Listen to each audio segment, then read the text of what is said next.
Alors, salut Joe, très content de t'avoir dans l'émission. Ce matin, on va parler donc du token Pump qui a fait couler beaucoup d'encre ces derniers jours, voire même ces dernières semaines sur Twitter Mhm. notamment. Alors, avant de commencer, est-ce que tu peux voilà, nous rappeler rapidement, pour celles et ceux qui n'ont pas suivi, qu'est-ce que c'est Pump Fun et en quoi, en 2024, c'est un peu cette plateforme qui a animé l'écosystème Mhm. crypto. Ouais, donc comme je disais, du coup, c'est une plateforme qui permet de créer des tokens pour quelques dollars seulement. À l'époque, si tu voulais faire via un AMM, c'était pas possible. Il te fallait beaucoup de liquidités, il te fallait des dizaines de milliers pour que ce soit un minimum liquide. Là, tu passes par une bonding curve qui permet du coup d'apporter de la liquidité de base sans avoir à se baser sur une LP, une liquidity provider, Une poule quoi. de liquidité, ouais. Mais une pool de liquidité, merci. Et du coup, c'est ça le unlock réel de Pump Fun, même si c'était beaucoup utilisé du coup pour des memecoins, des agents IA, parce que ça permet à tout le monde d'être propriétaire d'un token qui est listé, ce qui était plus compliqué avant si tu n'avais pas vraiment beaucoup d'argent, quoi.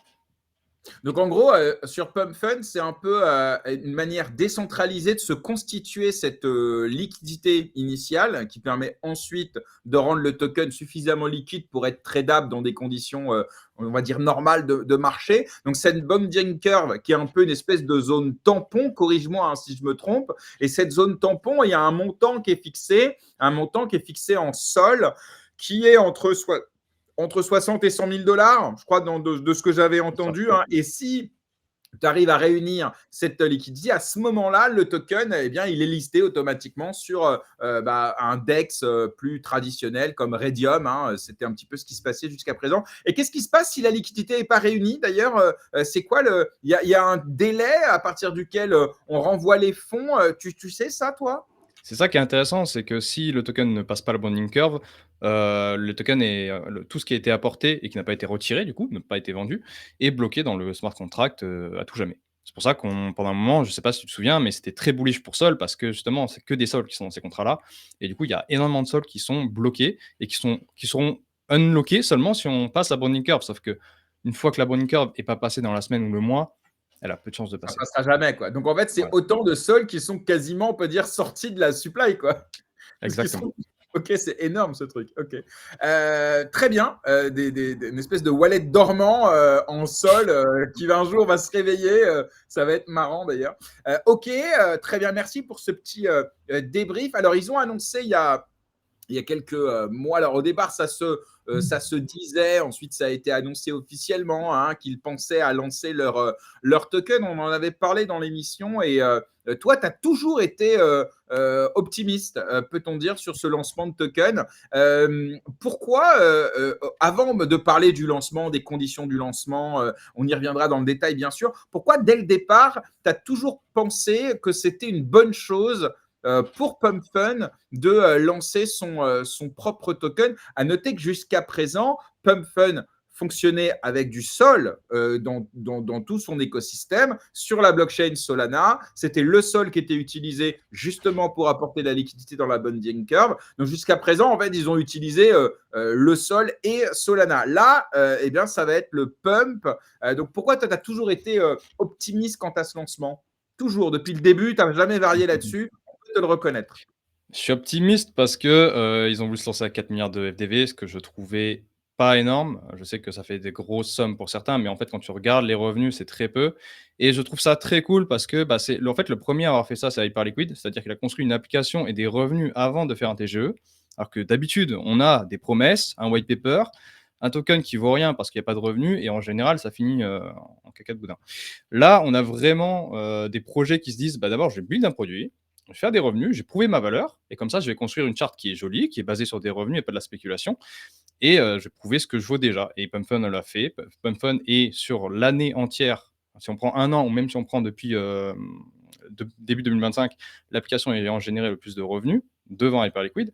Donc voilà, c'est pas rien et c'est pour ça que j'étais assez bullish et malgré, que le CT était en full refus parce que l'image de Pump Fun est abîmée par le côté memecoin, le côté extraction, même si j'appellerais pas ça de l'extraction, j'avais envie de me positionner parce que j'ai essayé de rester objectif, quoi.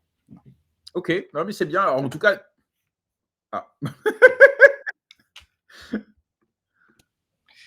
Oh là là là là. Tout va bien, t'inquiète pas. Donc en Non. tout cas, il y a un truc qu'on peut te reconnaître, c'est les convictions, et c'est risqué, c'est courageux parce que, bah, à tout moment, tu peux être démenti par la réalité, mais Mmh. il y a que ceux qui prennent pas position qui ne prennent pas de risques. Donc moi, c'est toujours un truc que j'ai adoré chez toi, c'est que, Mmh mh. voilà, que tu aies raison ou que tu aies tort, limite, c'est pas le sujet, mais au moins tu as le courage de prendre position. Tu sais, c'est comme en politique, hein. Moi, j'aime bien ceux qui prennent position. Mmh. Parfois, bah, ils se trompent et au final, bah, après, ils gèrent leur erreur comme ils veulent, hein, mais au moins, on ne peut pas leur enlever le fait qu'ils aient pris position. Donc en soi, c'est très bien. Alors, pour avancer un petit peu, on va revenir un peu sur les objectifs affichés de ce token d'après l'équipe.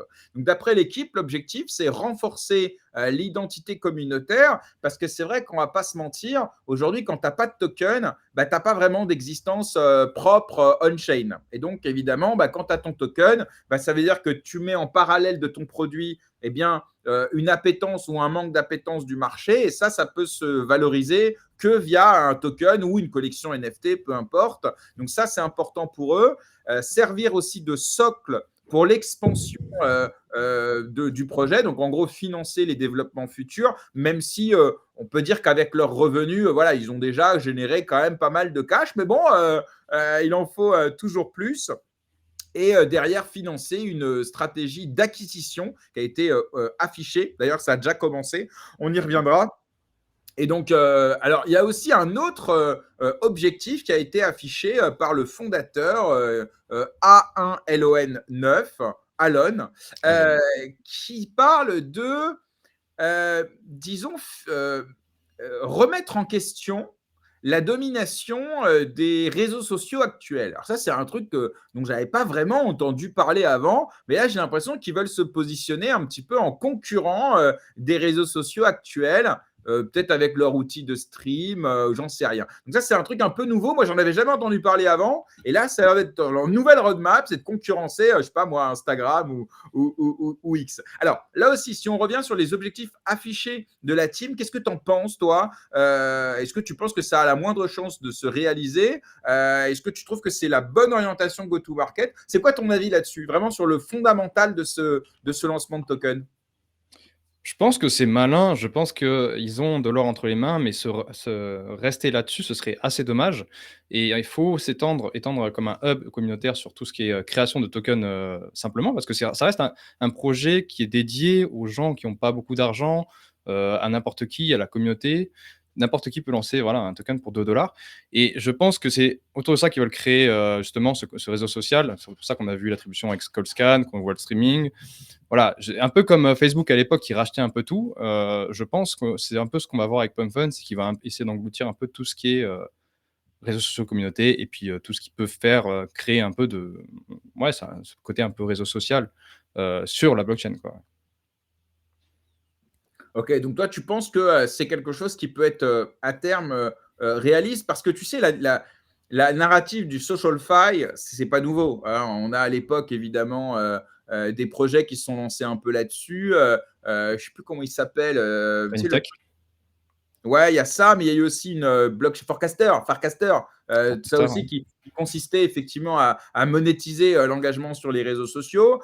Et puis en fait, tout ça, bah, c'est compliqué parce que la domination des réseaux sociaux installés comme aujourd'hui, elle fait qu'il n'y a pas de place vraiment pour un concurrent. On a par exemple Abstract aussi qui a beaucoup investi sur le streaming et au final, on se rend compte que c'est quand même assez déceptif. Résultat, voilà. Donc moi, je trouve que c'est quand même assez bah, c'est un pari extrêmement risqué, extrêmement ambitieux. J'ai peu Alors, on y reviendra, hein, mais c'est vrai que voilà, je t'avoue que moi, je suis quand même très prudent sur cette proposition de valeur-là, ne serait-ce que par l'expérience que ça nous en a appris ces dernières années. Mais toi, tu dis que c'est un pari, ouais, c'est malin, toi, tu penses. En fait, déjà, faut comprendre que si moi je suis assez bullish à 4 milliards, c'est pas parce que je me base sur cette roadmap-là, c'est par rapport aux revenus qu'ils Non, ont non, non, fait mais moi, pendant tu as voilà. Non, compris, mais je juste fais qu'on hein. ait, voilà, que tout le monde soit voilà. Pour parler du futur de PumpFun, c'est vrai que c'est assez flou parce que de toute façon, ils attaquent un marché qui n'a jamais été attaqué. Alors, Friendtech et Farcaster ont fait du social, mais c'est très différent parce que là, ce qu'ils veulent faire, c'est mettre la création de tokens au sein de la création de contenu, en fait. Quand tu fais du streaming sur PumpFun, tu crées un token et tu essaies d'engager ta communauté, pour le pump, pour le partager, pour vivre ça ensemble, en fait. Et tu peux faire plein de choses. Voilà, il y a des gens qui comptent 1000 fois PumpFun. Bon, bref, tu fais un peu ce que tu veux. Et je trouve qu'il y a un PMF là-dessus parce qu'on sait que, bah, Alors voilà, que ce PMF, soit est-ce que tu vas oui, l'utiliser beaucoup et tu l'utilises oui, beaucoup? beaucoup. On va au moins une fois le Oui. définir. Donc c'est le product market fit. Bah, c'est l'opportunité ou pas d'ailleurs de lancer un produit sur le marché. Voilà. Donc comme ça va revenir souvent dans l'interview, je le définis une bonne fois pour toutes parce que je sais que tu l'utilises souvent et à dessein parce que c'est le bon terme. Ok, non, mais on a bien compris que la valo, 4 milliards, les revenus, on y reviendra. Mais là, je voulais d'abord voilà, qu'on essaie de comprendre un peu, en tout cas, leur ambition affichée. C'est pas d'avoir un token qui fait x10. Ils peuvent pas le dire comme ça. Donc, il faut bien Mmh. quand même une roadmap C'est un ça. peu produit et un peu marché. C'est pour ça que je commence par ça. Après, moi, je me dis, tu vois, ils ont tellement d'argent, ils ont tellement levé d'argent que je m'inquiète pas. Alon, c'est un mec qui est particulier, qui est très jeune, donc ça peut être assez sketchy. Par contre, il a sa vision, il sait où il va et il a les moyens de le faire. Donc, faut voir comment ça évolue et si ça évolue au vinaigre, de toute façon, ça se voit on-chain, en fait. Si tu vois qu'il commence à perdre du revenu, C'est bah, d'ailleurs, je crois, le cas un petit peu là, ces dernières semaines. je mettrais ça plutôt sur le fait qu'on est sur un écosystème qui est actuellement pas très euphorique, assez tranquille. Tu vois? Moi, je préfère regarder sur vraiment, est-ce que à la prochaine vague euphorique, est-ce qu'il y aura une vague meme coin et est-ce que Pump va dépasser ses ATH C'est ça sur ses revenus? on va y Voilà. revenir tout à l'heure sur la concurrence qui se met en place. Alors, Mmh. donc, avec les fonds de l'ICO, donc qu'est-ce qu'ils comptent faire? Alors là aussi, je me fonde hein, sur les paroles du fondateur. Hein. A priori, c'est quand même le mieux placé, normalement, pour nous dire ce qu'il a l'intention de faire. Alors d'abord, investir massivement dans l'UX, et notamment sur l'app mobile. Donc ça, c'est vraiment le produit. Déployer des outils de création élargie pour les créateurs, les streamers, mais même aussi pour les devs, etc. Donc faire en sorte vraiment de devenir une plateforme sur laquelle on peut build du contenu, voire notamment, pourquoi pas demain, des applications, etc. Et enfin, étendre la logique de revenu sharing à de nouvelles verticales. Donc pour l'instant, ce n'est pas encore live, hein, mais quand on parle de revenu sharing, c'est faire en sorte d'utiliser les revenus générés par la plateforme pour récompenser les utilisateurs ou des personnes qui ont pu build sur la couche, etc. etc. Donc vraiment le concept de revenu qui va être partagé avec l'écosystème et la communauté. Bon, ça c'est plutôt cool. Il n'y a pas grand-chose à redire là-dessus. Hein. En soi, c'est quelque chose qui aurait pu être affiché par n'importe quelle plateforme. Donc, je crois qu'il n'y a pas grand-chose à dire là-dessus. C'est très bien. Ils veulent recruter aussi. Aujourd'hui, ils sont 70 derrière. C'est ce qu'on apprend. Donc, ils veulent recruter davantage. Et notamment des profils techniques, des créateurs de contenu, des opérateurs, etc. Voilà. Bon, ils veulent étoffer l'équipe. Ça aussi, pas de surprise là-dessus. Je ne suis pas sûr qu'on ait besoin de s'apesantir là-dessus. Et on parlait tout à l'heure d'acquisition, hein, ils veulent acquérir des boîtes. Hein, en fait, ce que tu n'as pas envie ou que tu n'as pas le temps de développer toi-même, bah, tu achètes quelqu'un qui l'a déjà fait, ça c'est logique. On appelle ça de la croissance externe. Et donc là, récemment, ils ont une première acquisition qui s'appelle CallScan, qui est un outil qui est spécialisé dans le suivi des portefeuilles, donc sur des wallets, hein, sur le réseau Solana. Et donc, c'est la première pour PumpFun et ça vise à renforcer ses capacités en matière de suivi en temps réel, d'analyse de performance des traders et gamification de l'expérience utilisateur aussi. Donc ça, c'est annoncé comme l'objectif de consolider un empire. Hein, je cite hein, les mots du fondateur. Donc on voit le côté un peu storytelling qui n'est pas inintéressant, je trouve. Voilà, donc première acquisition, c'est fait, c'est CallScan. Ça fait sens d'acheter Oui. un outil comme celui-ci. Hein, puisque ça va permettre aux utilisateurs de mieux s'informer finalement. Et pourquoi pas, si tu le gamifies, bah, tant mieux, tu augmentes l'engagement, la rétention, tout ça. Bon, jusque-là, tu me contredis, hein, mais pour l'instant, voilà, c'est plutôt cool. Hein, tout ça, il n'y a, pas Mmh. de, y a pas de sujet. L'utilité du token, là aussi, hein, comment c'est annoncé. Alors, on parle de gouvernance. Pour l'instant, ce n'est pas formalisé. Qu'est-ce que tu attends de la gouvernance d'un token comme le Pump? Est-ce que c'est gouvernance bullshit? On va vous demander de quelle couleur est-ce qu'on va repeindre le site? Ou est-ce que tu penses qu'il peut y avoir une gouvernance plus active sur, je sais pas, un peu à la, pas moi, sur Curve, on va pouvoir faire des batailles de meme coins, etc. Comment tu vois, toi, la gouvernance sur PumpFun ou comment tu aimerais qu'elle soit, sachant qu'on est au tout début hein? Honnêtement, si je parle d'un point de vue investissement, je m'en tamponne parce que la gouvernance n'a jamais été une pression acheteuse sur un token, ça n'existe pas. Par contre, j'aimerais que ce soit bien parce que moi j'aime la décentralisation, mais je pense pas, connaissant, Pumpfun et la team que, ils mettront les décisions importantes sur, la gouvernance. Probablement que ce sera un petit peu pour apporter, voilà, le côté communautaire, engagement, heu, j'en attends pas grand chose honnêtement, j'en attends beaucoup plus du buyback qui n'a pas été annoncé officiellement, mais qu'on entend beaucoup en off, environ 25 des revenus. Alors, OK, alors sur la gouvernance, OK, on partage, hein, à peu près le constat. Alors vous étonnez pas les amis, hein, si, Joe il part, il revient, hein, il y a pas de souci, c'est juste un problème de connexion, mais tant que ça dure que quelques secondes, c'est gênant pour personne. Mais désolé quand même évidemment pour, Désolé. la gêne, mais bon, pour l'instant ça va, ça pose pas de problème sur l'entretien. Alors ensuite, il y a le partage de revenus, pour les, créateurs. Donc là, on parle vraiment de revenus sharing, hein. Donc là, l'objectif du token, c'est ça aussi.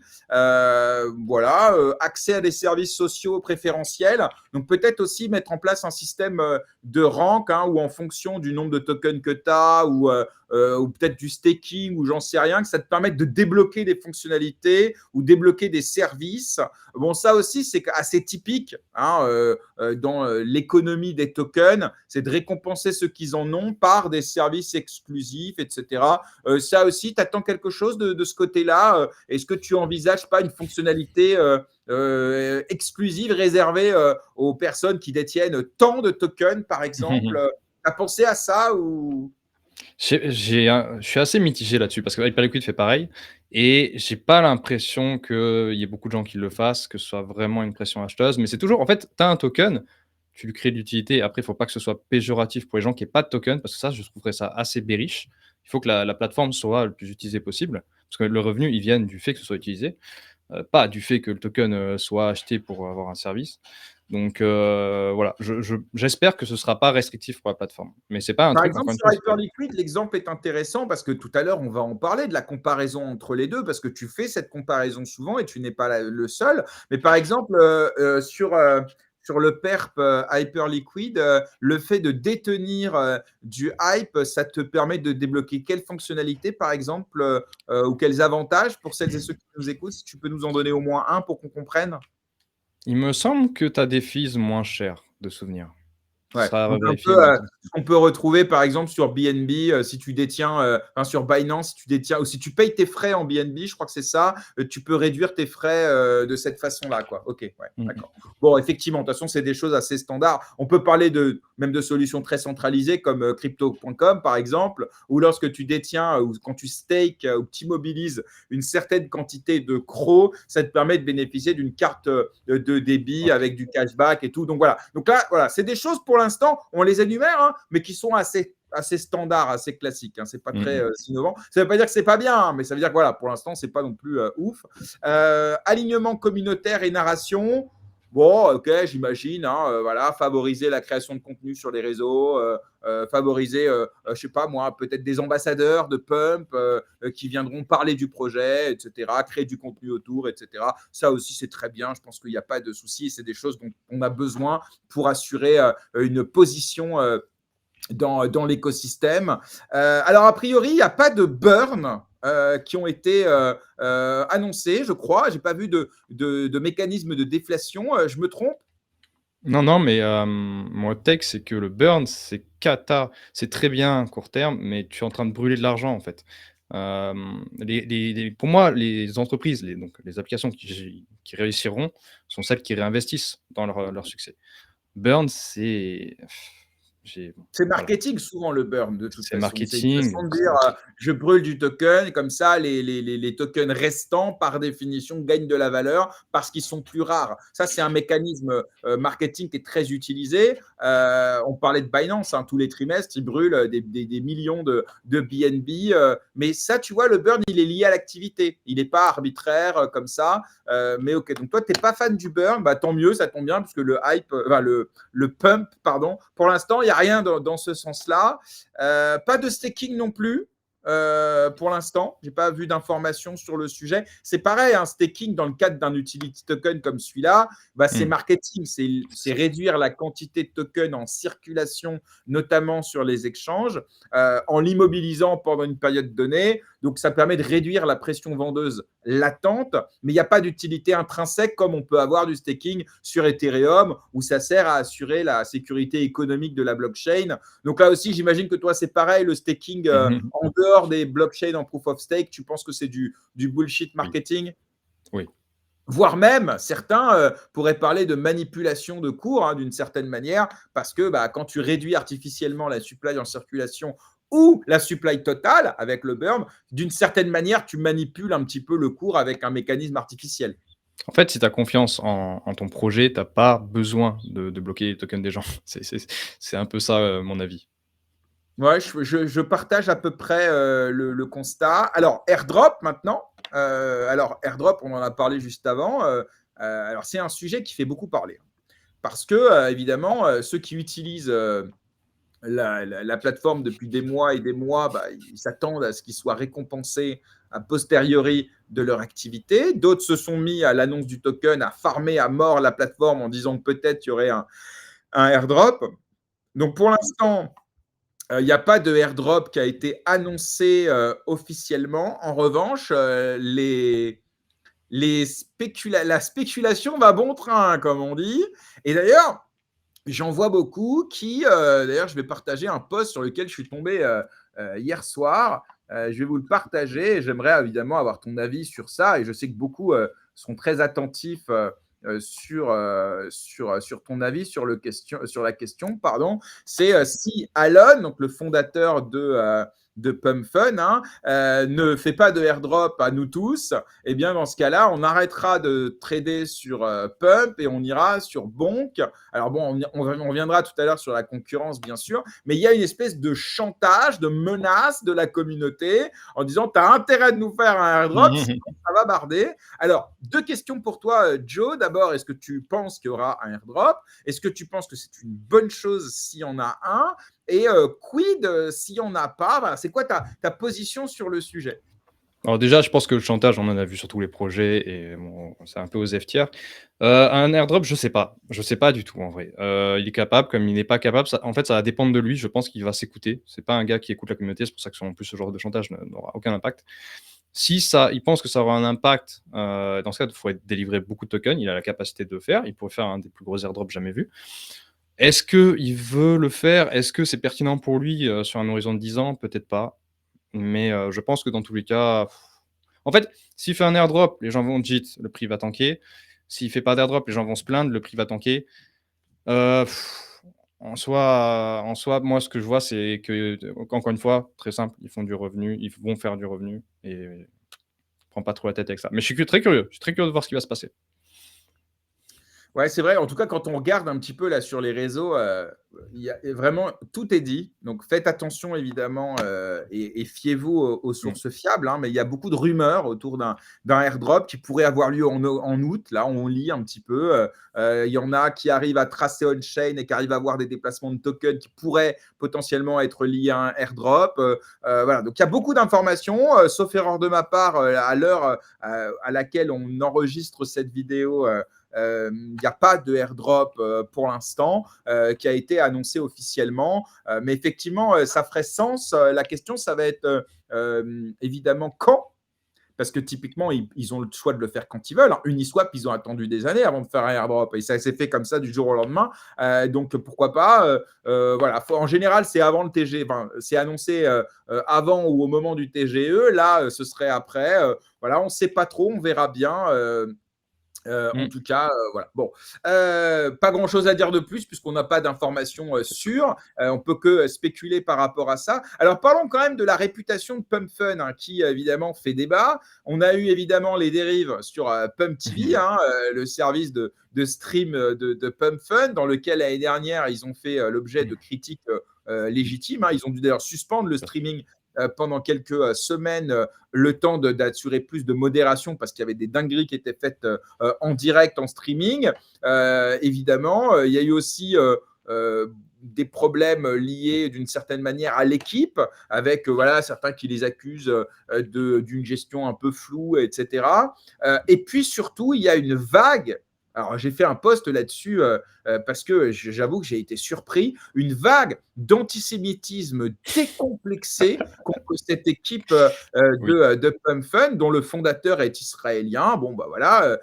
Et c'est pas juste une critique de l'État d'Israël ou une critique de la politique israélienne, qui après tout est tout à fait légitime. Tu as le droit de critiquer un État, sa politique. Là, on est clairement sur une vague de haine, on va dire, antisémite contre ça et de façon très décomplexée. Bah, vraiment, c'est ça qui, moi, me surprend. C'est qu'il y a vraiment, à l'époque, je me rappelle, il y avait eu des meme coins avec des croix gammées. Donc là, la communauté avait dit, c'est pas bien.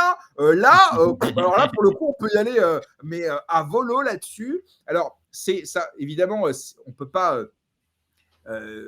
comparer les problèmes véritables du stream sur Pump Fun avec l'antisémitisme qui est par définition évidemment condamnable, etc. Pour autant, c'est des éléments qui entourent Pump Fun et qui lui donnent malheureusement dans la communauté une vision très clivante.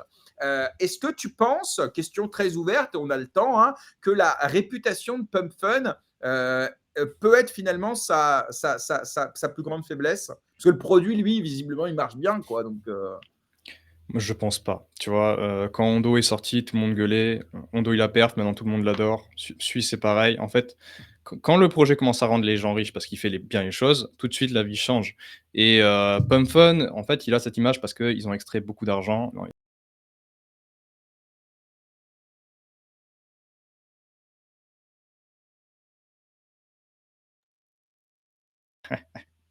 c'est pas grave. Bon. Pour réinvestir, du coup, dans le projet. Donc, pour moi, c'est en fait dire ça ne pumpera pas parce que ils ont mauvaise réputation, c'est juste ne pas comprendre ce que fait un marché. Peut-être que le retail, en tout cas une grande partie du retail n'en voudra pas tant qu'il n'y a pas pump, mais c'est pas forcément, il n'y a pas que ça dans le marché. Il y a aussi, j'ai vu plein de VC, plein de gens, de chercheurs, tout ça, qui sont en mode, moi à 4 milliards, je l'achète en fait. C'est un no-brainer. Et si le prix monte, les gens vont FOMO comme d'habitude et l'image va s'effacer. Et je voulais juste un petit mot parce que j'ai reçu aussi des messages disant le fondateur est israélien, jamais j'achète ça. Moi, je suis pas avec vous, les gars. Franchement, quand vous dites ça ou quand vous dites les fondateurs sont français, j'achète pas. C'est un truc. En fait, le manque d'objectivité, ça me foudroie. Je trouve ça terrible. Et juste réfléchissez au projet et pas chercher la nationalité de la personne. On s'en fout. Vraiment, on s'en fout, quoi. En plus, les Israéliens, ils sont excellents dans ce qu'ils font. Donc, vraiment. Et les Français aussi, quand ils le font bien. ouais, bah, c'est vrai qu'après, bon, pour le coup, c'est un sujet qui est intéressant parce que, tu vois, par exemple, moi, je veux bien qu'on puisse avoir une stratégie de finance éthique, par exemple. Il y a des Bien sûr. mecs, par exemple, ils disent, moi, j'investis pas dans tout ce qui est lié aux énergies combustibles, à l'armement. Tu vois, il n'y a pas de problème. Tu fais des choix en fonction de Bien sûr. secteur dans le tableau. Tu peux dire, moi, tout ce qui est lié au meme coin, j'investis pas. Et ça, c'est des choix sectoriels d'investissement qui sont tout à fait compréhensibles et il n'y a pas de souci. Après, effectivement, faire un espèce de boycott anti-israélien, bon, déjà, c'est pas nouveau, hein, je veux dire, le boycott anti-israélien, ça existe depuis des années. Donc là, ça touche la crypto, bon, pourquoi pas. Après, je vais te dire, en soi, si à titre individuel, tu décides de ne pas rentrer parce que tu veux boycotter l'État d'Israël et donc ses ressortissants pour des raisons géopolitiques, en soi, pardon, mais c'est ta liberté la plus entière. Je veux dire, je m'en fiche. Mais de là à aller proférer des propos ouvertement haineux, antisémites, etc., là, le cap est différent, tu vois. Après, Bien ni sûr. toi ni moi aujourd'hui, n'allons appeler à rentrer sur Pump ou pas. Hein, on a des positions, on essaye d'analyser un petit peu la chose. Après, effectivement, si on voit d'un point de vue purement wallet, purement spéculation, d'aucuns pourraient se dire l'argent n'a pas d'odeur. Si le potentiel à 4 milliards il est sous-évalué, peu importe d'où vient le fondateur, le plus important c'est le produit, le PMF, la possible valorisation à terme, etc. Donc voilà. Mais ici, on essaie de pas de faire de géopolitique, mais en tout état de cause, j'en parle parce que voilà, c'est assez massif hein, sur Twitter notamment et de façon très décomplexée. Donc moi, je t'avoue que ça m'a surpris. Autant, Mmh. je sais qu'il y a des mouvements, d'extrême droite, qui utilisent le N-word, de façon très décomplexée aussi. Donc attention, hein, il n'y a pas que, la haine, contre les juifs. Mais là, j'avoue que c'est massif et c'est, récurrent et évidemment, c'est gênant, pour notre écosystème qui souffre déjà de beaucoup de préjugés. On n'a peut-être pas besoin de lui rajouter celui-là. Bon, fermons Ouais. la parenthèse. Et si je peux ajouter un truc, je suis totalement d'accord avec toi. Et puis il y a aussi ce côté où, tu vois, tu peux avoir une éthique et ne pas rentrer dedans. Il y a aucun problème. Par contre, il faut rester objectif. Si tu rentres pas dedans, tu es pas obligé de lui chier dessus pour justifier ton propre scénario intérieur, tu vois? Il y a des gens qui m'ont inventé des trucs, j'étais là, mais ça n'a aucun sens ce que tu racontes, tu vois? Ça n'apporte rien à la valorisation, ça veut pas dire que te Pump va aller à zéro. Juste, tu en train de te confirmer ton propre biais, alors que si tu fais le choix de ne pas investir, OK, le truc il monte, il fait ce qu'il veut, il descend. Juste, voilà, reste objectif dans comment tu vois le projet, il y a aucun problème. Ouais. Non, mais après, voilà, moi, en soi, voilà, je pense que moi, je suis pour une liberté d'expression quasi totale. Donc, je vais pas empêcher certains de critiquer le projet, même de lui chier dessus, il n'y a pas de souci. Moi, je veux dire, on a besoin d'avoir ces éléments-là pour pouvoir y répondre aussi, tu vois. Donc, c'est ce rapport de force entre celui qui FUD, entre guillemets, et celui qui défend. Et finalement, après, chacun se fait son idée. Donc, en soi, moi, j'ai envie de vous dire, allez-y, quoi. Critiquez, débattez, dites du bien, dites du mal. Juste, voilà, les propos ouvertement racistes et antisémites, en fait, ça discrédite le propos. Et finalement, ça ne sert même pas votre agenda qui est celui de faire du mal à Pump. Donc, finalement, c'est même pas efficace, tu vois, si on Bien sûr. va au bout du cynisme. Je suis d'accord, mais il y a un peu, tu sais, je sais plus comment ça s'appelle, l'effet il te faut 30 minutes pour, Ouais, expliquer à la truc quelqu'un de qui dit Bandolini n'importe ou je sais quoi, pas quoi, là, ouais. tu vois? Pas comment, c'est pas le bon Voilà, mot, mais ça l'effet finit pareil Bandolini. à peu près. Oui. On a la ref, on a la ref. Mais voilà, en fait, si vous avez une take, FUD sur, PumpFun, ça peut être intéressant d'y réfléchir, de prendre le temps, de voir si elle est construite et pas juste de répéter des trucs qui ont été répétés et qui ont été répétés. C'est ça que j'ai vu beaucoup malheureusement. Mais Oui, bon, c'est partout de toute c'est ce que façon, c'est j'allais te c'est dire. un C'est-à-dire réseau que ça, social, en hein, fait, c'est voilà. partout.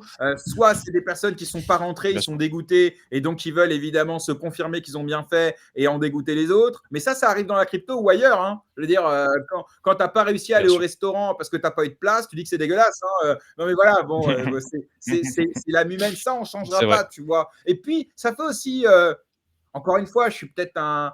euh, Moi, je vois que les rapports de force, tu vois, entre celui qui feud à mort et celui Mmh. qui promeut à mort, les deux parfois peuvent tomber dans leur biais et finalement, bah, c'est la confrontation des deux qui fait qu'on arrive à quelque chose qui se rapproche de quelque chose de raisonnable. Et tu peux pas enlever l'un, tu vois, tu peux pas enlever l'un parce qu'il fait partie finalement du jeu. Mais bon, alors avançons un petit peu là-dessus. Mmh. Évidemment, il y a les critiques hein, sur Pump Fun avec les bots, évidemment. 99% des mints seraient profitables seulement pour les bots. On a donc une expérience utilisateur qui n'est pas finalement très équitable. Et donc, on a une perte de confiance de certains qui se disent, de toute façon, sur Pump Fun, c'est toujours les mêmes qui viennent rafler la mise. Donc, ça aussi, ça joue un peu dans ça. Alors, c'est en partie vrai, hein, c'est documenté, hein, évidemment. Alors pour autant, c'est pas pour autant que les gens continuent pas d'y aller. C'est comme au casino, hein, Mmh, finalement, mmh tu mh. gagnes C'est que ça. 1% des fois, pas pour autant que tu n'y retournes pas. Mais voilà, l'idée, ça lui colle à la peau aussi un petit peu cette réputation. Donc là aussi, est-ce que tu réponds à ça ou tu te dis que ça fait partie du jeu Alors moi, j'étais premier. Ça fait longtemps que je communique sur le fait, de parler un peu des bots, comment est-ce qu'ils font, la MEV, tout ça, c'est vraiment un truc et je trouve que c'est catastrophique d'avoir des blockchains qui créent vraiment de l'ordering comme ça quand il est aussi agressif et qui définit qui est perdant et qui est gagnant. Hem, Après, PumpFun n'a aucune incentive à garder ce système-là. C'est juste que c'est très compliqué sur une blockchain d'avoir une protection contre les snipers. Ça commence à être développé.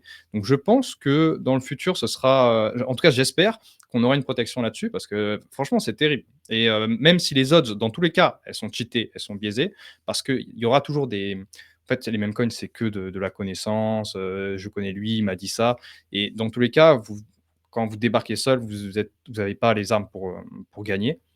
C'est très compliqué. Par contre, si déjà on enlève les snipers, on laisse un peu plus de chance à tout le monde et ça, je trouve que ça serait très cool. Alors, on a des petits commentaires, là, je les partage. En live, bien sûr, je troll. D'ailleurs, attends, tu sais quoi? En même temps, on est en live, alors on n'hésite pas à réagir à chaud. Là, j'ai mon copain Gourou que tu connais bien, avec lequel vous avez discuté sur Berachen, qui vient de mettre un petit commentaire, puisque le fondateur de Berachen vient de proposer une nouvelle mise à jour des tokenomics liée au mécanisme de proof of Mmh. liquidity. Un article que vous pouvez retrouver sur Oak Research, qu'on adore évidemment hein, dans l'émission. Et donc, tu es toi-même contributeur pardon. Et Gourou qui dit bah alors, Joe, on surfe sur la hype du buyback. Voilà. Bon, c'est de bonne guerre. Je vous laisserai en discuter. Non, mais ça c'est intéressant parce que Berat Chain, c'est l'inverse en fait. Ils sont, lancés, sur un white paper. Du coup, tu es obligé de trust le white paper et tu dis: «OK, quelle valo ça peut avoir? Est-ce que j'ai confiance là-dedans?» Moi, j'avais confiance que ça marchait, je me suis trompé. Là, on est sur un truc qui est complètement différent. On a un projet qui a déjà prouvé sa valeur et du coup, après, tu donnes une valeur qui est très différente. Donc je pense pas que ce soit comparable. Par contre, oui, franchement, Berat Chain, bah, après la mise à jour, je trouve ça cool, mais bon, très déçu, hein, très, très déçu, on va pas se Ok, mentir. donc là, bon, tu as, tu as une concurrence avec une bien sûr, Inverse Joe. qui prend Ouais, j'adore. l'exact opposé de tes takes. Hein, c'est ça le concept. C'est ça, c'est le Ok, même. alors on avance un peu sur Pump Fun. Il y a une autre critique qui se fait, hein, c'est la concentration de l'ICO. Alors j'ai fait un peu mes recherches, hein, tu te doutes bien, et je me suis fondé sur des posts de personnes qui ont fait des recherches on-chain, et notamment sur la répartition des investisseurs, avec en gros quand même assez concentré hein, quand même sur des whales. On a 202 wallets qui ont plus d'1 million de dollars dessus, 138 wallets qui ont plus de 500 000 dollars dessus, 445 wallets avec plus de 100 000 dollars dessus. Bref, en gros, il y a 800 wallets qui détiennent une grande part dominante de la supply et qui ont participé à l'ICO. Donc, alors, avant d'arriver sur la tokenomics, hein, parlons vraiment de la participation à l'ICO. Donc, on rappelle, hein, l'ICO s'est faite il y a quelques jours de cela. Et en fait, tu avais deux manières de participer. Soit tu passais directement par Pump, sur leur site internet, tu devais faire un KYC, tout ça. Soit tu passais, et donc là, ils ont levé là-dessus, je crois, 450 millions à peu près. Et il y avait 50 millions qui avaient été alloués à des échanges, à des sexes, à des échanges centralisés. Et en fait, il y a eu oversubscription de partout, quoi. C'est-à-dire que par rapport au, en gros, si tu disais, moi, j'ai envie d'investir 2000 dollars, en vrai, tu te retrouvais avec, je sais pas, 300 dollars d'allocation, quoi. Alors, ils te remboursaient le reste, hein, bien sûr. Et donc, résultat des courses, il y a eu quand même beaucoup de la supply qui a été achetée par des whales. Donc, en gros, pas des mecs comme toi et moi, quoi, des mecs qui ont des énormes fonds et qui avaient alimenté plein de wallets pour participer et faire le plein de pump.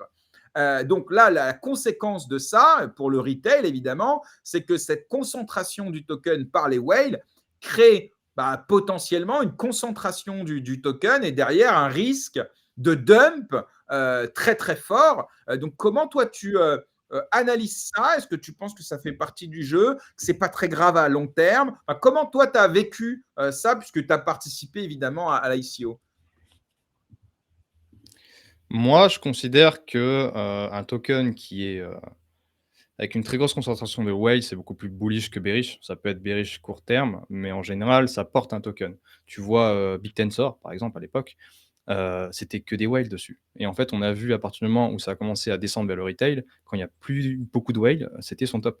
Parce que, c'est les whales qui font le marché, c'est elles qui bloquent le plus de tokens, c'est elles qui sont le plus intelligents aussi. Donc pour moi, c'est juste le signe que Pump Fun, les gens l'achètent à 4 milliards. À combien ils vont le vendre? J'en sais rien. Moi, je pense que déjà le niveau des 10 milliards, il va être très dur à passer. Mais je trouve pas ça bearish du tout. Peut-être court terme, si vraiment ils sont en mode, je quick flip et je pense qu'on a vu quand même beaucoup de mouvements qui ont montré que certaines whales ont probablement quick flip, mais je pense que beaucoup sont là parce qu'ils se disent à 10 de hyper liquid pour les mêmes revenus, à l'année, il y a un truc à jouer potentiellement et j'ai vu beaucoup de VC et de gens dire: «Moi, je l'achète direct à Ouais, tu as 4». partagé d'ailleurs un Donc ça post m'étonne pas de tant. Delph. Delphi Delphi qui Digital, ouais. effectivement voilà, part du principe que à 4 milliards, on achète son problème et on va chercher entre 7 et 10 milliards de FDV ou de market cap. C'est FDV sur le. Ouais, FDV, mais moi j'avais fait aussi un post, je sais pas si tu l'avais vu en montrant un petit peu les revenus, le Oui. buyback et montrer qu'en fait, là on était à 10 un peu plus puisqu'on est à 5 000 000 si on va à 30 dans les paires liquides, ce qui est pas énorme, tu vois? 30% d'Hyperliquid, voilà, on part du principe que Hyperliquid avec les buybacks, ça a quand même une grosse pression acheteuse, donc on va pas viser les 100% d'Hyperliquid. 30%, ça paraît honnête, on est déjà à 13 milliards. Maintenant, il y a le niveau des 10 milliards qui sera très dur à passer. Voilà, je viserai pas forcément 13 milliards, mais voilà, ça reste 30% Ok, d'Hyperliquid, encore une fois. très intéressant. Merci hein, Joe, encore une fois, pour ces questions. Alors maintenant, on va parler un peu de la concurrence, parce que ça aussi, évidemment, ça joue sur le potentiel du projet et donc du token, hein, parce que les deux sont quand même liés. Alors, on a évidemment Let's Bonk, qui est le pendant de Pump Fun, mais par l'équipe qui est derrière Bonk, l'un des plus gros meme coins sur le Solana, peut-être le plus gros aujourd'hui d'ailleurs, je ne sais pas. Et là, pour le coup, ils sont sur une version qui est plus. On a le sentiment, en tout cas, avec une redistribution qui est très claire, une très bonne UX, etc. Et surtout avec une bonne réputation. Ça, c'est ce qu'on a l'insentiment, en tout cas. Pourquoi parce que Bonk a été lancé en total fair lunch.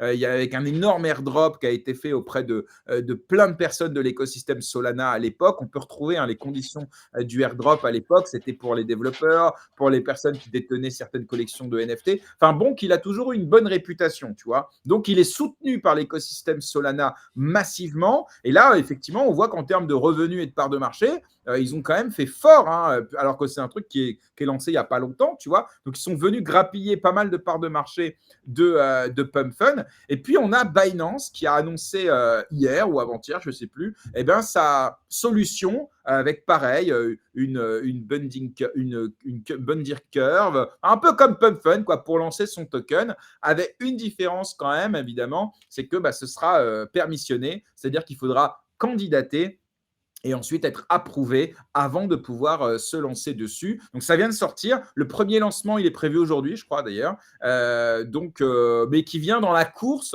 au comment on peut appeler ça c'est des launchpads. C'est des launchpads Des en fait. launchpads, Hein. ouais. Ouais. Ouais, Ok. je pense. Alors Ouais, tiens, c'est des donc launchpads. ma question pour toi évidemment, comment tu vois cette concurrence se mettre en place? Est-ce que tu penses que le first move advantage va suffire à Pump Fun pour voilà, garder sa position sur le secteur, ou est-ce qu'il a du souci à se faire avec Binance et Bonk et peut-être d'autres demain qui viennent se positionner sur ce secteur? Moi, je pense que la compétition, c'est juste une preuve que tu as eu ton PMF et que tout le monde le veut. Tu vois, personne n'est bearish AAV parce qu'il y a Fluid, Euler et tout ça qui perf énormément. C'est très bien, en fait. Juste le marché grossit, ça montre qu'il y a un vrai truc à miner. Et la performance de Monk est impressionnante, mais je dirais pas là tout de suite qu'ils ont gagné, en fait. On voit toujours des pics de dominance. Ça a déjà été fait par le passé par Monk, d'ailleurs. Pump Fun, ça reste. En fait, ils ont un branding qui est énorme. Ils ont des infrastructures. Ils ont. En fait, le truc est beaucoup trop gros pour être flip juste par un launchpad qui utilise juste des buybacks pour racheter le token. Je pense que voilà, ça fait partie un peu du FUD autour de Pump Fun. Je peux me tromper. On verra. En fait, je pense qu'il faut voir sur plusieurs mois. Si pendant plusieurs mois, Bonk maintient sa dominance, je changerai complètement d'avis. Si c'est pas le cas, je pense que en fait Pump Fun, faut aussi comprendre que Pump Fun a une image et l'image ça vaut énormément. C'est ce qu'on appelle le branding, c'est très très important. Tout le monde connaît Pump Fun, tout le monde voit l'image, tout le monde connaît la pilule verte. Bon, c'est pas pareil, ça mettra du temps à arriver, donc faut voir. Je m'inquiète pas trop en vrai. Pour le moment, encore une fois, la dominance, c'est un truc qu'on regarde sur des semaines, voire des Ouais, mois. alors ça, pour le coup, je t'avoue que sur ça, ça va être vraiment le point sur lequel on en reparlera dans les prochaines semaines parce que ça m'intéresse. Bonk est quand même très connu sur Solana, en tout cas. J'ai le sentiment. Et quand tu dis que Pump est reconnaissable avec sa pilule verte, etc., oui, mais ça a des bons côtés, on le connaît, mais il y a aussi toute la réputation, justement, dont on parle à côté. Et Bonk se positionne, et notamment son fondateur, en mode nous, on est éthique, décentralisé, nous, on n'a pas fait d'ICO, on n'a pas eu tous les problèmes liés au stream, etc. Et les gens qui soutiennent justement Let's Bonk, ils sont sur cette position-là, tu vois. Donc, pour le coup, je suis d'accord avec toi. En fait, on ne sait pas qui gagnera la bataille des launchpads, évidemment, mais le fait d'être moins connu pour Bonk, je ne sais pas si c'est un argument suffisant pour être rassuré sur Pump Fun. Parce que finalement, le résultat, la décision, elle se fera par quoi, à ton avis? Les incentives, l'UX ou, enfin, je sais pas, à ton avis, c'est quoi qui va faire que l'un va se démarquer de l'autre? Déjà, il faut savoir que Bonk, ils sont en train de payer un max de calls. C'est quelque chose qui est assez Alors, connu, Pumpkin juste aussi, pardon de donc ça te va être la couper, guerre sur les je suis calls. désolé, mais ça vient Oui. d'être démenti, par, ah ouais, ça vient d'être Ah! démenti formellement. Ah bah, si tu Ouais, m'envoies le il faudrait que post. je retrouve OK. ça, mais ça vient d'être démenti ce matin par le fondateur, enfin le mec qui est à la tête de Bonk, qui dit qu'ils n'ont jamais payé aucun KOL, qu'ils n'ont jamais payé, Mmh. personne pour ça. Il faudrait que je regarde, parce que, je ne sais pas comment retrouver le post, heu Moi, mais j'irai en tout fouiller cas, sur j'ai vu ça juste avant pas si connu l'émission, que ça. dans lequel OK. il réfute complètement ces accusations. Voilà. Après, j'ai pas été vérifié, mais ça a été réfuté formellement par, les membres de la team de Bonk. Voilà. OK. Mais de toute façon, tu vois, l'image et le fait qu'ils buy back, ça, c'est les holders. Ça concerne les holders. Quand tu es un créateur, tu t'en fous. Quand tu es un créateur, tu veux la plus grosse image. Tu veux être, le mieux représenté parce que c'est ça qui change le fait de si tu passes la bonding curve ou si tu la passes pas. Le fait que tu la passes, c'est déjà que tu gagnes pas mal d'argent. Donc en en soi, c'est une question d'incentive. OK. OK. C'est Tom? OK. OK, OK. Je t'entends plus, hein.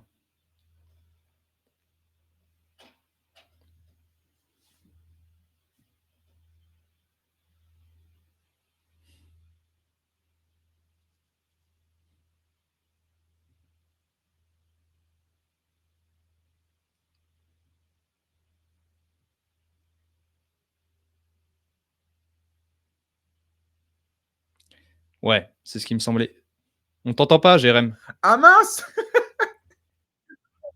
Ouais, ça fait 2 J'étais minutes, en je train de croyais que c'était de mon côté, traduire mais le en fait non. post et en fait, Odile, j'avais oublié de me démute. Bon, je vous la fais courte. Il dit qu'il a jamais payé un KOL, qu'il a jamais payé personne, enfin qu'il a jamais payé un PEL pour parler de Bank Fun. Hein, il précise bien. Hein. Il a jamais payé quelqu'un pour lister quelque chose sur Bank Fun et il a un dashboard concernant les revenus qui est public. Et en gros, il est passé.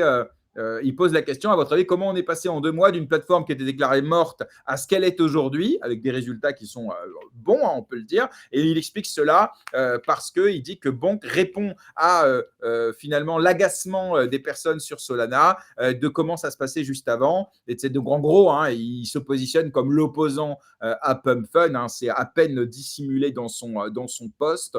Donc voilà, donc c'était juste voilà, pour répondre à ces accusations. Alors, encore une fois, j'en sais rien si ce qu'il dit est vrai ou pas. Hein. En tout cas, il l'a réfuté publiquement. Voilà.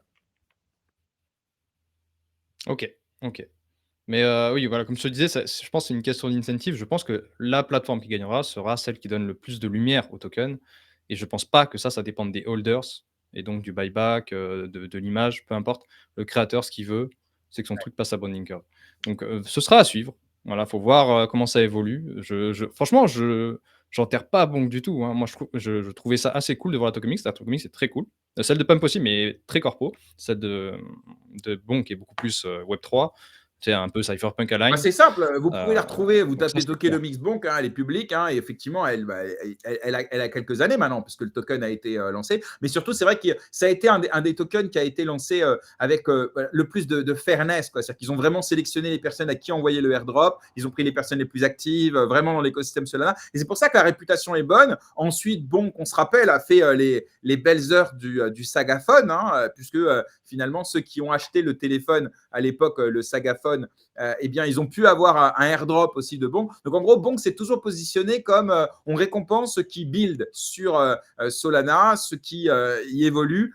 Et donc, c'est pour ça qu'il a une bonne réputation, tu vois. Donc, alors, sans parler après derrière de leur collab, ils ont fait une collab avec nos amis de Octo Games, ils ont fait un petit jeu gamifié là-dessus. Ils aiment bien. Moi, j'aime bien Bonk, la façon dont ils communiquent, la façon dont ils se développent. Après, je ne sais rien de leur Launchpad. Je ne l'ai même pas essayé, donc j'en sais rien. Mais je parle vraiment de l'image qui renvoie. Et pour le coup, effectivement, c'est une bonne image dans l'écosystème Solana. Est-ce qu'au-delà de Solana, ils sont suffisamment connus? Je ne crois pas. Alors que Pump, oui, ils ont une notoriété qui est largement cross-chain. Donc on verra, effectivement, je te rejoins là-dessus. Mais la bataille va être rude, à mon avis. J'espère qu'elle sera à faire. Après ouais, Non, non, j'espère qu'elle vas-y, sera vas-y. faire, cette bataille. Ah, Oui. Après, tu vois, ils ont pas les mêmes outils parce que, Let's Bonk, c'est quelques devs, voilà, de la communauté, tout ça. Pump Fun, c'est une entreprise. Voilà, comme tu disais, ils sont 70, c'est une usine maintenant. Ils sont en train d'acquérir plein de choses. Donc en fait, ça va être, très intéressant à suivre parce que si jamais vraiment Bonk enterre Pump Fun, ça enverra un signal très, très fort. Moi, je pars pas là-dessus. Je pense que, le fait d'avoir autant de moyens, autant d'équipes et une vision comme, Pump Fun et un branding comme Pump Fun, ça joue beaucoup. Mais, comme je te dirais, c'est l'avantage de la blockchain, c'est on suit ça tous les jours. Il y a des dunes, voilà, moi je suis ça un peu tout le temps. Je vois que bon, pour le moment, ils maintiennent. Donc, ça va être très intéressant à suivre. OK, très bien. Bah, écoute, voilà, c'est courageux, comme je dis, hein, de prendre position là-dessus, comme tu l'as toujours fait. Mais évidemment que derrière, tu te doutes bien, hein, si ton take est positif, les gens viendront te féliciter. S'il est pas, positif, les gens viendront évidemment te chier dessus. Tu sais que ça fait partie du jeu, ce sera pas la Classique. première déjà et puis je sais que tu auras l'humilité de Mmh. reconnaître, que tu as pu te tromper. Mais moi, en tout cas, je te le dis, je te défendrai toujours, parce qu'au moins tu as le courage de prendre des positions qui risquent de se retourner contre toi et ça, voilà, je te dis la vérité, je trouve que c'est, Merci. utile en prenant toujours les précautions d'usage, évidemment, hein, que ces propos Bien n'engagent sûr. que toi et que ceux qui décident de te suivre prennent évidemment leurs responsabilités avec le risque évidemment de perdre de l'argent dans l'histoire. Mais ça, voilà, je sais que tu fais ces disclaimers généralement et je le fais encore ce matin à ta place. Tiens, petite question dans les commentaires. Qu'est-ce qui se Mmh passera mh. quand ces concurrents arriveront sur un base? Resteront-ils en vie? Est-ce que tu penses qu'il y a une concurrence des Launchpad à Solana sur Base? Moi, je me rappelle de Brett, qui a été le meme coin sur Base, qui a effectivement bien marché, mais on est quand même Ouais. très très loin de ce qui s'est passé sur Solana. Qu'est-ce que tu en penses, toi? Ouais, je suis d'accord et puis, tu vois sur Solana, sur, Base, Aerodrome a flip, Uniswap. Est-ce que ça a enterré Uniswap? Non, tu vois? Je pense que, bah, voilà, il y a du PMF pour tout le monde, il y a de l'argent à manger pour tout le monde et tant qu'il reste dominant sur Solana, c'est tout ce qui importe. Si jamais il perd la dominance sur du long terme, là, là, ça Ok, sentirait mauvais. écoute, moi j'ai abordé un peu les points que j'avais envie, hein. Donc on a vraiment essayé de le faire de façon analytique. On n'a pas parlé de trading, on n'a pas parlé de tout ça, mais on va terminer sur ça parce que ça intéresse évidemment celles et ceux qui nous écoutent. Sauf si tu veux rajouter quelque chose avant. Il y a un truc oui, il y a un truc dont tu as pas parlé, c'est que je trouve, je sais pas si toi tu maîtrises un peu la tokenomics, mais je trouve la tokenomics de PumpFun très cool. Pour l'avoir regardée, pour connaître un peu les tokenomics, je trouve qu'elle a été très bien réfléchie. On en parlait avec Tom, dans le live dernier, on disait que c'était A tiers, quoi. C'est pas S, c'est pas hyper liquide, mais ça a été pensé pour que, il y ait pas trop de low float IDV, qu'il y ait pas trop de tokens à dump et je Alors, trouvais ça tu as assez raison, cool. Voilà. c'est un oubli de ma part et merci pour ça, parce qu'effectivement, en plus, j'avais prévu d'en parler, mais je suis passé dessus sans faire exprès. Et donc, évidemment, on ne peut pas ne pas parler de cette tokenomics. D'ailleurs, je vais la partager. Et d'ailleurs, j'ai fait un post là-dessus, pas parce que j'ai envie absolument de prendre position sur le sujet ou que je m'estime comme étant un expert, mais c'est vrai que moi, j'ai été surpris par la tokenomics pour le coup, parce que c'est vrai que la méta, ces dernières semaines, ces derniers mois, c'est quand même d'avoir une tokenomics dans laquelle l'allocation initiale, la distribution initiale est quand même beaucoup plus communautaire. Là, on constate, si on fait un rapide résumé, qu'on a grosso modo 65% qui est entre les mains de la team. Alors que ce soit la partie qui se met eux dans les poches avec un cliff et un vesting évidemment, sur lequel on a 20% qui est quand même pas mal, hein. En général, on est plutôt aux alentours des 15, donc on voit que la team a quand même envie. Je te donne mon analyse franc jeu, après tu me challengeras, hein, bien sûr, dans lequel voilà, on a beaucoup qui est entre les mains de la team, et après on a tout ce qui est community, écosystème, initiative, bah ça c'est pareil, hein, c'est à la discrétion de la team, donc ils font ce qu'ils veulent avec. Et puis écosystème fund, c'est pareil. Fondation, bah, c'est la même chose. Donc en fait, en gros, ce qui va à la communauté, c'est Initial Coin Offering. Donc ça, c'est ce que tu peux acheter au moment de l'ICO. La liquidité, 2,6%. Donc en gros, tu as 35% pour le retail, disons, et le reste, c'est team et investor. Donc là, le ratio 2 tiers, 1 tiers, il est quand même sur une méta qui, pour moi, est plus vraiment d'actualité. Alors, ça ne les a pas empêchés de lever sans aucun problème. Donc, on voit que même comme ça, c'est quand même suffisamment efficace pour lever 500 millions en 12 minutes, hein, on le rappelle quand même. Hein. Mais voilà, moi, je t'avoue, et d'ailleurs, il y a eu beaucoup de mèmes qui ont été faits là-dessus avec, on a vu, tu sais, le camembert avec Team partout. Bon, Oui, on c'est les du connaît. troll, hein, évidemment, et c'est pas accurate parce que évidemment, on a quand même les 33% de l'ICO et la partie en liquidité qui, par définition, échappe à l'équipe. Hein. Mais pour le reste, voilà. Donc moi perso, je n'ai pas été ultra positif et même je resterai très prudent parce que la pression vendeuse latente, elle est quand même très forte dans les mois à venir. Après, à très court terme, par rapport à ce qui est libéré, effectivement, ça suffit sans doute pour faire un petit flip, quoi. Mais toi, quelle est ton analyse de la tokenomics? Moi, je suis pas du tout d'accord. Genre, à partir du moment où tu as un budget et dire c'est la team, c'est les poches de la team, je suis pas d'accord. C'est beaucoup plus complexe que ça et c'est normal d'avoir un budget pour la communauté, pour le live stream. Moi, je trouve ça très bullish qu'ils aient pensé au streaming, avoir mis 2% là-dessus. 3%. C'est vrai que la team a 20%. 20% pour Pour le moi, c'est stream, c'est 3. hein Ouais, non, non, pas. 3, pardon. 20% Euh, pour la team, ouais. pour la team, c'est vraiment la limite où au-dessus, je trouve ça un peu dégueu. Là, c'est voilà, voilà, c'est pas fun. Donc ça, je critiquerais 13% d'investisseurs, c'est rien, c'est rien. 13% de gens qui ont eu un token bas en fait. Tous les autres, les 33%, il y a des investisseurs privés aussi, ils ont eu le même prix que vous, c'est-à-dire 4 milliards. C'est-à-dire qu'il n'y a personne pendant un an là qui aura eu un token en dessous de 4 milliards.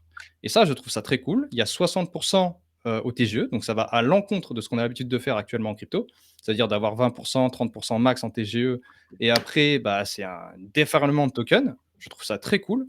L'autre critique que je ferai, c'est le budget 24% sur communauté et incentive, parce qu'il n'est pas clair, on ne sait pas d'où ça va venir, on ne sait pas comment ça va être dump, on ne sait pas à quoi ça servira, peut-être que ce sera de l'airdrop. Mais honnêtement, je préfère ce genre de tokenomics qui sont bien pensés, sur du long terme, que des trucs qui balancent à des giga airdrop, tout le monde gîte, et c'est pas parce que ça va dans les mains de la communauté que c'est bien utile. Je pense que c'est une erreur. Je pense que c'est assez catastrophique de trop.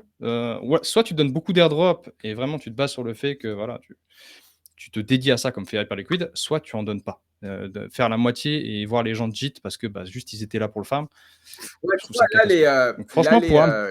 ouais. Là, tu vois, pour le coup, les critiques, on a ça ici, là. Oui, Non, mais c'est trop facile, c'est un poncif, mais ça, c'est même pas objectif, c'est pas quoi. grave. Mais personne C'est n'est chiant. objectif. Personne n'est Mais objectif. c'est pas pour autant qu'on ne doit pas parler de cette critique-là. Et après, on peut la démonter, on peut au contraire dire qu'il y a quand même une part de vérité. Et puis surtout, les gars, on est en 2025, des ICO, on en a vu des centaines, et qu'on a quand même un peu d'expérience pour savoir que lorsque un token il est fléché pour quelque chose, mais dont c'est la team qui a la main complètement, on sait très bien qu'en réalité, elle fait ce qu'elle veut. D'ailleurs, quand tu parles des 24% pour community incentive, tu dis toi-même que c'est pas fléché, on ne sait pas exactement à qui ça va être filé, etc.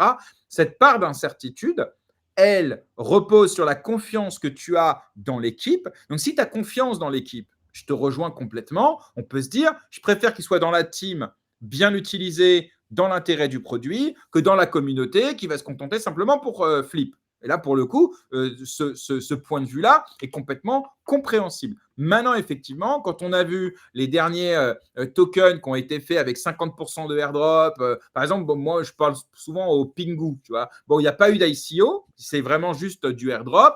Alors, tu vas me dire, c'est du lifestyle, c'est du NFT, etc. Bon, bah, le pump, c'est pareil. À la base, c'est quand même un truc un peu dégène, quand même, le pump.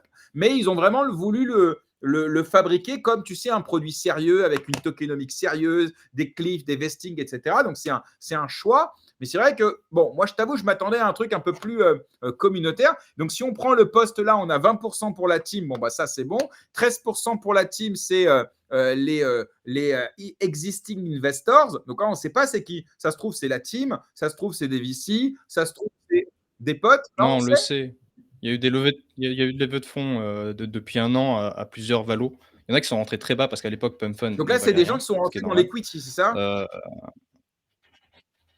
Non, mais Ouais, c'était c'était à dans l'époque. À l'equity. l'époque, oui, oui, c'est ça. Ouais. Sur des Et promesses. donc là, maintenant, Ouais, c'est ceux-là, ça. on les récompense en leur filant du token en plus des actions qu'ils ont pu récupérer à l'époque. En gros, c'est ça. Non, ils les ont achetés. Ils les ont achetés à l'époque et ça représente environ 13 Ah, donc aujourd'hui c'était du de la SAF valo qu'ils avaient de acheté le PunFun. token à venir. Ah, donc c'est pas de C'est l'equity. ça. D'accord, donc c'est Non, pas c'est pas OK, l'equity. d'accord, très bien. Ensuite 33%, donc écosystème non, 33% c'est l'ICO. Donc là aussi, il y a des gens qui disent: «Ouais, l'ICO ça a été, acheté par des whales, donc pour eux, c'est la team». Encore une fois, hein, c'est pour expliquer, hein, mais Je souffle, hein. non, mais je Pardon, je comprends et souffle. en vrai, à ta place, je soufflerais aussi. Mais parce Ah ouais, qu'effectivement, vraiment. pour l'instant, en fait, on ne sait pas. Ces 800 wallets qui ont accaparé une grosse partie de la supply, en fait, on ne sait pas c'est qui. Ça se trouve, c'est juste des riches qui ont fait fortune sur Solana, mais qui sont des particuliers comme toi et moi. Mais bon, certains se disent que ça se trouve, c'est plus centralisé que ça. Euh, bon, en tout cas, Après, on part en chapeau d'alu tout le temps et tout ce qu'il nous faut, c'est une token mix comme Hyperliquid, mais ça n'a pas de sens. C'est pour ça que je me bats un petit peu, c'est qu'on n'aura pas d'autres Hyperliquid, il y en a qu'un. Ça a pas trop de sens sur du long terme de faire ça parce que du coup, ils ont pas de budget. On le voit sur la PRVM, ils le disent eux-mêmes. Je trouve que c'est en fait dire que parce qu'ils possèdent un budget, c'est la team et du coup ça va dump, c'est pas assez objectif. Je comprends l'inquiétude, mais voilà, les trucs en mode. En fait, ça interdit les tokenomics à avoir des budgets. Et moi, en je suis fait, complètement l'idée, contre ça. et si tu veux, on terminera là-dessus. Moi, je suis plutôt de ceux qui se disent que l'équipe n'a pas à avoir de token. Parce que l'équipe, en fait, un token, qu'est-ce que c'est? Un token, c'est quelque chose que tu vends, d'accord, en contrepartie d'un produit de service que tu vas avoir grâce à ce token. Je ne vois pas en quoi l'équipe aurait droit, aurait besoin d'avoir du token, si ce n'est pour utiliser eux-mêmes le protocole. Donc en fait, par définition, tout ce que tu mets dans la partie team, donc les 20% notamment, ben ça c'est clairement quelque chose qui va être vendu. La question est de savoir est-ce que le marché pourra absorber cette pression vendeuse, et donc ça va être le retail qui va finalement servir d'exit à la team parce que je ne vois pas la team utiliser ces 20% pour véritablement utiliser le protocole. Surtout que la team, ben, ils ont déjà levé 500 millions grâce à l'ICO. Donc avec ça, ils peuvent se payer des salaires, ils peuvent se payer, tu vois. En plus, le protocole génère de l'argent et il génère des fees. Donc avec ça aussi, ils peuvent se payer. Donc en plus, ils prennent 20% des tokens. Et ça, c'est vrai que pour le coup, ça me gêne un peu. Et surtout, 20%, pour moi, c'est la moyenne, enfin, c'est la fourchette très, très haute quand même de l'allocation team. Donc moi, sur ça, je t'avoue que je suis... ils ont été un peu gourmands quand même. Non? OK, mais je te pose une question. Si tu avais fait un produit, qui était très rentable, est-ce que tu voudrais pas avoir des shares Les dedans? shares, tu C'est comme les ça que as. fonctionne la Tu TradFi, c'est les comme as ça que tout déjà, les shares. fonctionne. Puisque par définition, bah, Non, on les a les pas. shares, c'est l'equity. L'equity, elle est déjà détenue par les fondateurs. Ensuite, ils ont les fonds qu'ils ont levés, ils vont pouvoir se payer des salaires. Ils ont pas Mais d'equity, PumFund, il y a PumFun. forcément une structure derrière. Oui, mais l'equity Non, actuel, c'est le token Pump, non. qui Mais non, représente c'est par l'equity. définition deux choses Ils ont pas, différentes. c'est bah, pour le moment, parce qu'on n'a pas de régulation, mais un jour, Non, ce je suis sera pas d'accord l'equity. avec toi, hein. En Non, non, je fait, suis pas c'est d'accord. Je 20% pense de que la boîte. jamais le token pump ne sera un titre financier considérant comme l'equity du projet. Il y aura les deux. Il y aura l'equity de la boîte. Ah, Et moi, je d'ailleurs, suis c'est le sûr. cas aujourd'hui partout. Si tu avais raison, ce serait un securities. Et ce n'en est pas un, ça n'en sera jamais un. Non, mais c'est parce qu'il y a pas encore de régulation, mais moi, je suis bullish sur le fait que les tokens qui sont créés comme ça, ce seront des equity dans le futur. Il y a pas Ah de bah sens si, d'avoir parce 2 que par tokens. définition, le token, c'est un produit. C'est pas un titre financier. Oui, pour le Bah moment, oui, mais enfin, en l'occurrence, pour le la moment. ICO, elle est Mais aujourd'hui, hein. mmh, oui, mais là, les revenus, les 75 qui ne sont pas utilisés pour le buyback, ils vont dans la Oui. trésor du projet et ça, ce sont des revenus et évidemment que tu as envie d'avoir 20 de la boîte Tu as qui déjà engendre ces 100% revenus. de la Ça me boîte, paraît puisque évident tu es propriétaire de PumpFun. parce qu'il y a pas de Ah, régulation, je encore vois une pas le fois. rapport avec la régulation, hein. Pour le coup, tu es propriétaire de PumpFun, la boîte. Donc, c'est-à-dire que le chiffre d'affaires que tu génères, tu peux déjà en disposer pour te verser des salaires, te verser des dividendes. Et sans parler du token. La preuve, pendant un an, PumpFun a vécu sans token. Et les propriétaires, ils ont vu la valorisation de la boîte, l'equity, je parle, exploser, les revenus exploser, les bidas exploser. Et il n'y a pas besoin de régulation pour ça. Une entreprise, voilà. Et le token n'est qu'un produit. D'ailleurs, même en comptabilité, hein, c'est un produit soumis à la TVA, etc. Tu vois. Donc, pour moi, je pense que tu sous-estimes le côté prise de valeur de l'entreprise, et à côté le token qui est un produit qui lui aussi évidemment est spéculatif. Mais ouais, je pense que sur ça, tu mets de côté le fait que On sera les pas d'accord. fondateurs s'enregistrent deux fois. Il y en a un, c'est légitime, c'est la boîte, c'est l'equity. Il y en a un, bah, clairement, c'est sur le dos du retail parce qu'il va bien falloir les vendre, ces tokens. La team ne va pas les utiliser pour bénéficier des avantages sur la plateforme. Moi, on ne sera pas d'accord, mais moi, je compare toujours les boîtes actuelles parce que c'est vers là qu'on tend. Le côté cypherpunk de l'époque, il y a un moment où il faut passer au-dessus. On tend vers un monde TradFi. Donc, c'est-à-dire que les gens vont avoir des equity on-chain. Après, on verra que la régulation commence à se mettre en œuvre. Mais pour moi, c'est juste qu'ils ont 20% de la boîte on-chain. Pour le moment, ça ne vaut rien. Je suis d'accord au niveau de la régulation. Là, Mais je c'est pense qu'un intéressant jour, comme ça sujet vaudra comme une de equity. discussion. Pour le coup, moi, je pense que comparer les stocks on-chain avec les utility tokens de ce type-là, je pense pas. D'ailleurs, tu verras, je pense, c'est un pari d'ailleurs que je prends avec toi, que dans quelques mois, ou peut-être dans quelques années, il y aura l'action Pump qui sera on-chain. Donc là, ce sera vraiment l'action, la share. Et il y aura le token Pump qui, lui, fera bénéficier d'avantages sur la plateforme, etc. Mais il n'y aura pas de dividendes, il n'y aura pas de droit de vote au conseil d'administration. Et donc, moi, je pense au contraire que Pump Fund, pour prendre cet exemple, mais c'est le cas de tous les autres, eh bien, il y aura deux actifs. Il y aura l'actif qui est l'action, un security, on-chain, comme on peut le voir aujourd'hui sur Solana avec Apple, avec tout ça, et il y aura l'utility token, et les deux vont coexister. Et je pense que les fondateurs qui se sont mis 20% des tokens dans la poche, bah, ils auront 100% de l'equity et 20% du token. Bon, ils auront déjà vendu d'ici la fête. Mais tu vois, moi, je suis plutôt partisan de cette vision-là Ok. que le côté Pumps fera les deux en même temps. D'ailleurs, même légalement, je pense que c'est pas possible. Il faudrait requalifier le token en securities Pas encore. et derrière, bah, on aurait ce qui s'est passé avec XRP. C'est-à-dire que finalement, l'ICO devrait être requalifié en vente de titres financiers avec derrière des amendes en milliards, comme ça s'est passé avec, failli se passer avec XRP, etc. Je pense que la vision que tu as, elle ne sera pas. Mais c'est intéressant comme discussion, en tout cas. Bah, je vais te faire ma prédiction. Alors, du coup, je comprends ton côté Et bearish moi, parce tu qu'on as n'a pas bien du tout la compris que même je suis vision pas là-dessus. bearish. J'essaie Pour d'être critique.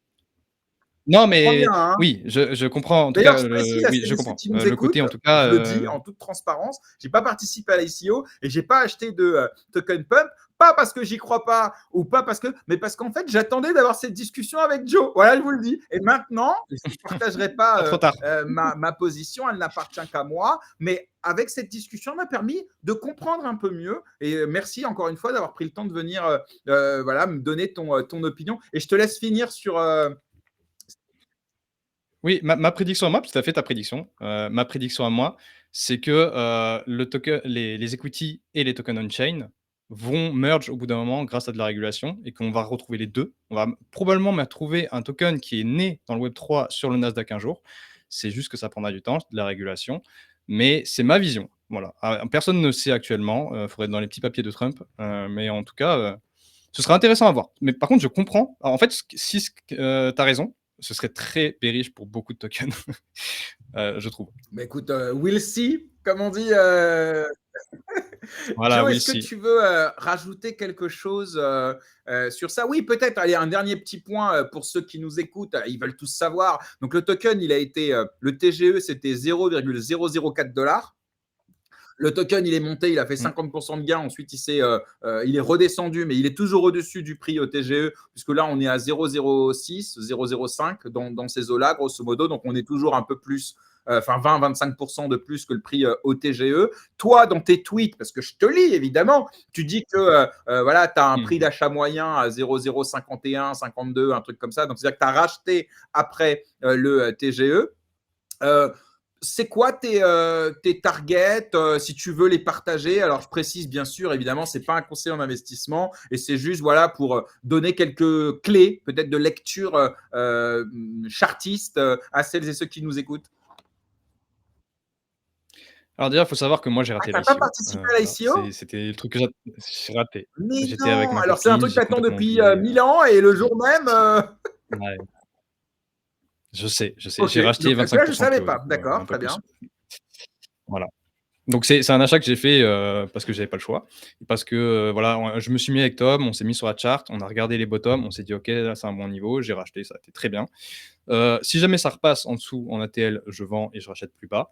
Mais sinon, je hold et je pense que je holderai, minimum 7, Mo entre 7 et 10 mois? Tu parles en et mois après, ou en jours ou en années? non, non, non, en billions Ah de d'accord, FD, OK. Donc en au milliards, moins donc toi pardon, ta oui, target de sortie, totale ou partielle, c'est entre 7 et 10 milliards de FDV? voilà. En fait, 7, c'était la bear case de Messari, c'est en vrai, c'est même le perp est monté jusqu'à 7. Donc personnellement, c'est vraiment le minimum et après moi, je pense qu'il y a de quoi aller plus haut, mais ça dépend de beaucoup de choses et pour le moment, je peux pas avoir la confiance de me dire: «Je vais hold plus loin». Donc ça dépendra, mais en tout cas, pour moi, en dessous de 10, c'est OK. Voilà. Au niveau de la valo, après, il y a plein de choses qui rentrent en jeu. Moi, je pense que ça a pas tant de poids que ça. Les gens pensent que c'est très important. Donc on verra, de toute façon, il y a que le futur qui pourra le dire. On est dans un marché, on fait comme on peut pour essayer Non, mais c'est de très voir. bien, c'est très clair, et ça et en plus, c'est un avis qui est partagé par d'autres, sur les réseaux, notamment des fonds d'investissement et cetera. Donc, Oui, ta ton analyse, elle sort pas de nulle part, elle est aussi, voilà, donc ça veut pas dire qu'elle est bonne, hein, d'ailleurs, on n'en sait rien, mais en tout cas, c'est bien de la partager bien sûr, et voilà. Bah, écoute, Joe, merci beaucoup, de t'être prêté au jeu, avec plaisir.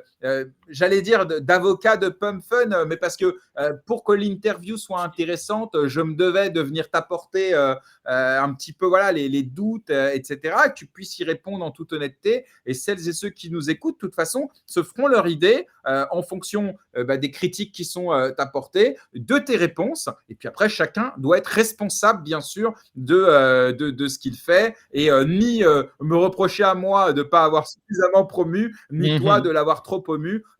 En plus, on n'est pas payé ni toi ni moi par Pump. Pour le coup, vraiment, Ah non, on fait vraiment ce qu'on veut vraiment, avec notre cerveau. bien sûr. Est-ce que si je peux mettre un petit dernier mot, je pense que j'ai beaucoup évolué, peut-être à tort, on le verra de toute façon cette année, mais en tout cas, j'ai beaucoup évolué dans ma façon d'aborder le marché parce qu'aujourd'hui, à l'époque, j'avais 100 de ma timeline sur, X qui était, des influx. Aujourd'hui, je pense que j'ai 50 qui sont des chercheurs, des VC, des gens dont c'est le métier de gagner de l'argent et 50 d'influx, en comptant que les influx, souvent, leur métier, c'est de vendre des formations ou en tout cas un produit.